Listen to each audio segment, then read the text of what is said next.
A visit to the Mill City district of Minneapolis along the Mississippi riverfront provides visitors with a view into the former industrial heart of the city. While these former mills no longer have an industrial use, the buildings and signs that remain are a reminder of the city's milling history and have become a character-defining feature of the area and the city. One could argue that the illuminated signs are uniquely iconic, as their presence is apparent both night and day. A search of tags on social media for terms like Mill City or Minneapolis returns endless images of these signs posted by locals and visitors alike. However, would these signs still be considered special if they weren't authentic? Would that change the way in which we value them? That depends. But let's look at one sign that has some controversy associated with its authenticity, the Pillsbury's Best Flower sign.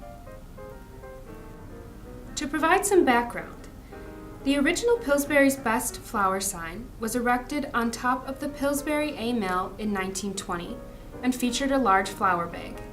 In 1940, the original sign was replaced with a neon sign that stood 30 feet tall. This sign stood for 74 years before the Pillsbury A Mill was listed on the National Register of Historic Places. However, the application did not mention the sign.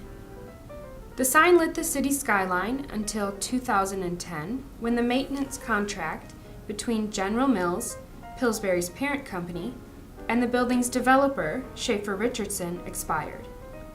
In 2014, the sign was taken down and sent to Lawrence Sign in St. Paul, Minnesota, for a $100,000 restoration paid for by Dominion, the developer that transformed the mill into artist lofts.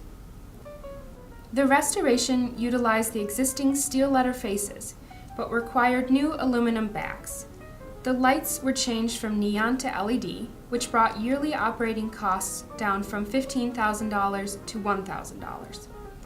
In 2015, the restored sign was reinstalled, and it was relit on November 2nd at 6:30 p.m. to much fanfare within the community.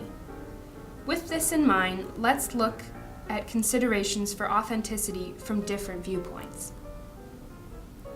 According to the National Park Service, signs often become so important to a community that they are valued long after their role as commercial markers has ceased. They become landmarks. In these cases, signs transcend their conventional role as vehicles of information and accumulate rich layers of meaning. They no longer merely advertised, but are valued in and of themselves. They become icons. As a result, the National Park Service advises retaining historic signs whenever possible, particularly when they are evidence of the history of the product, business, or service advertised, reflect the history of the building or the development of the historic district, are local landmarks, or are important in defining the character of the district. All of the illuminated signs within the Mill District, including Pillsbury, meet these requirements. However, preservationists often note that a building, site, or sign is considered authentic if someone from the period of significance would recognize it. So would people from the 19th century recognize the sign as it stands today? Despite the iconic nature of the Pillsbury sign, many have spoken out against the restoration of this and other historic signs in the city. Professionals in the electric sign industry were appalled that the Minnesota Historical Society approved the restoration of the Pillsbury sign because the original neon lighting was replaced with LED lights.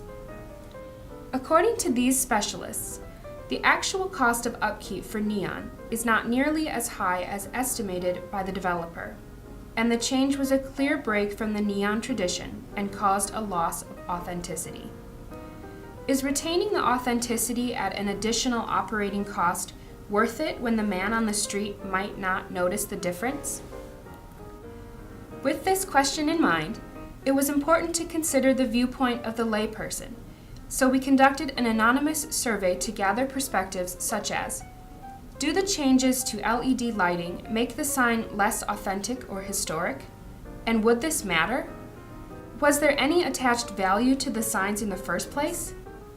Overwhelmingly, everyone agreed that the signs provided an aesthetic and historic value to the area. Some noted their value as local landmarks, and one person even said that it made the area feel hip, having physical reminders of the industrial past. These are just a few of the viewpoints that can be considered when looking at the topic of authenticity of the Pillsbury sign. These conversations can be extended to include all of the illuminated signs on the Minneapolis Riverfront District and beyond. We found during our research that there are similar debates surrounding the Grain Belt, Gold Medal, and North Star blanket signs, just to name a few. Clearly, this is a topic ripe for discussion.